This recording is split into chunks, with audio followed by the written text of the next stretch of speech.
jumpa lagi dengan Kak Nela. Masih ingat pada pembahasan spesifik IQ yang ketiga? Pada video yang ketiga, saya sempat menekankan kecerdasan interpersonal. Nah, kenapa sih saya menekankan seperti itu? Karena pada pembahasan video yang keempat ini, istilahnya hampir mirip, bahkan pengucapannya terkadang bisa salah atau terbalik. Nah, pada video yang keempat ini kita akan membahas jenis kecerdasan yaitu intrapersonal. Intrapersonal. Apa sih Kanela? Kecerdasan intrapersonal itu? Kecerdasan intrapersonal itu adalah kemampuan anak atau individu untuk mengendalikan diri atau mengelola emosinya ketika berada di sebuah situasi.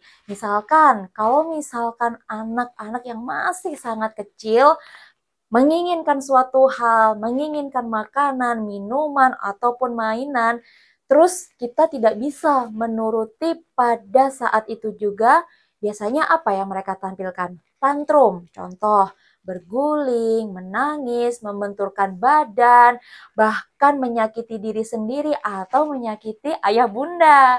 Nah, kalau misalkan anak yang usianya masih sangat kecil, kondisi tantrum itu masih bisa dibilang wajar atau umum. Karena apa? Karena tantrum itu nanti seiring berjalannya perkembangan dan usia akan perlahan-lahan hilang.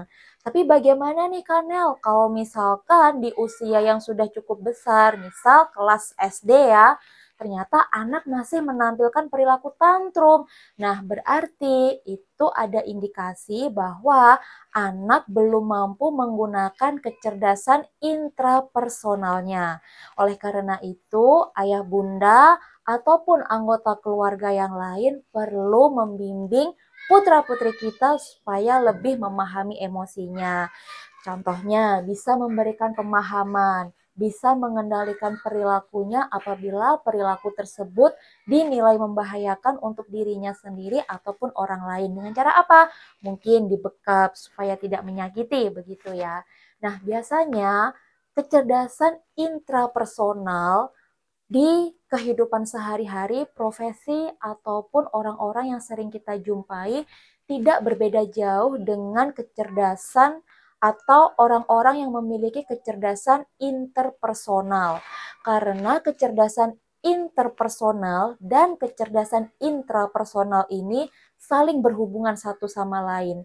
Jadi kalau misalkan ada kecerdasan interpersonal, pasti ada kecerdasan intrapersonal dan sebaliknya karena saling berhubungan ya ayah bunda. Nah, berarti contoh profesi yang sering kita jumpai apa? Orang-orang yang bekerja di bidang sosial, psikolog, psikiater, guru, dokter, dan pekerja-pekerja sosial lainnya.